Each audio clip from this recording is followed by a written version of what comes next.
হচ্ছে শিবরাত্রি আর এখন বাজে 11:35। মানে এই বছর প্রথম আমি সেকেন্ড প্রহরে জল ঢালতে চলেছি, জল না সরি, দই অভিষেক করতে চলেছি।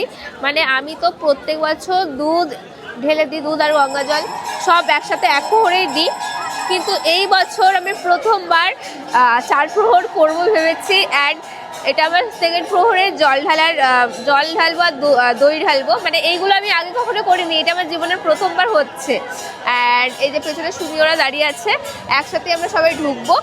আর লাইন একদম কমে এসছে, মানে এই লাইনটা শেষ হবে,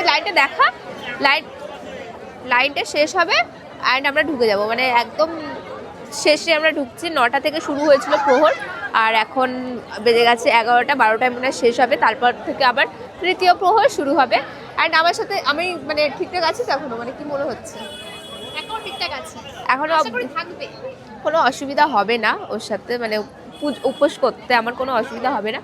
বাই দ্য ওয়ে সারা রাত আই হোপ থেকে যাব, কারণ অলরেডি শিবরাত্রির সময় প্রত্যেক বছরই মানে মুভি দেখি, ওই 4টে-5টার পরে ঘুমাই, তো কোনো অসুবিধা হয় না। আর আমরা তো এমনিতেই রাত জাগা পাখি ফল, সারা রাত জেগেই থাকি আমরা সব সময়। বাই দ্য ওয়ে চলো, নিশাচর প্রাণী। বাই দ্য ওয়ে চলো পুজোটা ভালো করে দিয়ে দিই, তারপরে এসে তোমাদের সাথে কথা বলছি। আর কারা কারা 4 প্রহর পর্যন্ত পুজো দিয়েছো শিবরাত্রিতে সেটা কিন্তু অবশ্যই জানিও। 2 মিনিট করেই ছাড়বো। 2 মিনিট হয়েছে? হয়নি এখনো? আর কতক্ষণ বাকি? এখনো অনেক বাকি আছে, আমি টানছি কতক্ষণে 2 মিনিট হবে। ঠিক আছে চলো, নেক্সট ভিডিওতে দেখা হচ্ছে।